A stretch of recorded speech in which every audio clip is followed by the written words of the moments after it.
This is ridebmx.com.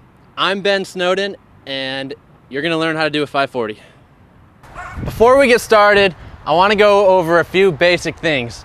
Number one, you gotta have your bike. Number two, hopefully you already know how to do a 360 or a 180. That way you have some idea how to spin. And number three, you gotta have a ramp or an obstacle that you wanna try a 540 on. Now, when I learned 540s, it was easier and less scary for me to learn them on a ramp that was mellow, but had a little transition to it. So I chose to learn them on a box jump landing. If you don't have one of these, it doesn't matter. You can learn them on a wedge, or you can even learn them on like a street, pyramid, or a driveway. But basically, what you want to do is ride up to the top of the ramp. It's going to be harder to air out of a mellow ramp. So when you learn them on a ramp like this, you actually can carve at the top, and you're going to basically do a bunny hop 360 back down the ramp. So you're going to be starting your spin near the top and actually pulling off the ramp and landing the spin at the bottom. Now, when you first start trying to do 540s, you can actually do 360 to fakies, or you can do like a 360 to fakie and land on your back tire and pivot the rest of the way around. That'll kind of help you get the idea of what a 540 is going to feel like, but you're going to want to try to get a few good 540s on this ramp before you move up to one that's a little bit taller. Now that you've learned how to do a 540 on a mellow ramp, you can go ahead and try it on something a little bit steeper. Now, pretty much any skate park should have a ramp similar to this. You can use the takeoff of a box jump, you can use a dirt lip on a dirt jump, anything. Generally, this one's 6 feet tall. It's going to be a little bit easier to do an air, and so it'll technically be easier to do the 540, but it might be a little bit more scary at the beginning. Some people, when they try 540s, they actually try them from a quarter pipe onto a wedge at first.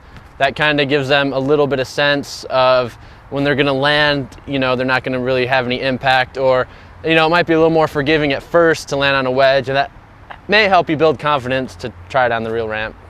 If you're having trouble spinning a 540, you might wanna try pre-winding it by turning your body away from your spin and then spinning harder into it.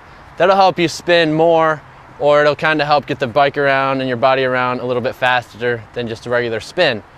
When I do a 540, I can do about a 360, and then at that point you'll get used to seeing the coping, and that's when, after a couple of those, you'll start to make a memory of what's happening and you won't feel so disoriented.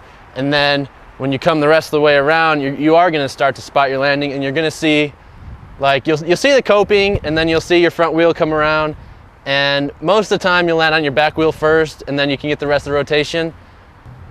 When you try a 540 on a quarter pipe, you want to choose a speed that's comfortable for you. I think it's easiest to do about the same speed as it would take to do about a 1 or 2 foot high air. And when you try your 540, your front wheel should at least hit the coping, and then you're going to start your spin right away. You're going to spin all the way through the trick, and then when you start to pivot the rest of the way around, you want to keep an eye, make sure you're not going to hang your front wheel on the coping. Sometimes if I'm going to hang up my front wheel, I actually take a foot off and end up pushing my way away from the coping. This ramp behind me is 8 feet tall and has an 8-foot radius. So it goes straight to vert, but doesn't have any amount of pure vert on it. Now, if you want to try a 540 on a ramp such as this, or on a vert ramp, you probably should already have 540s pretty comfortable on a 6 foot or on something smaller. The main differences I'm going to talk to you about is when you're hitting a steeper ramp, you're not going to be pulling away from the ramp like you would on something that's mellow. So when you ride up the ramp, you actually need to compress your body into it, and it's going to feel like you're spinning just on a wall that continues all the way up past the ramp. It's going to feel a little bit weird at first.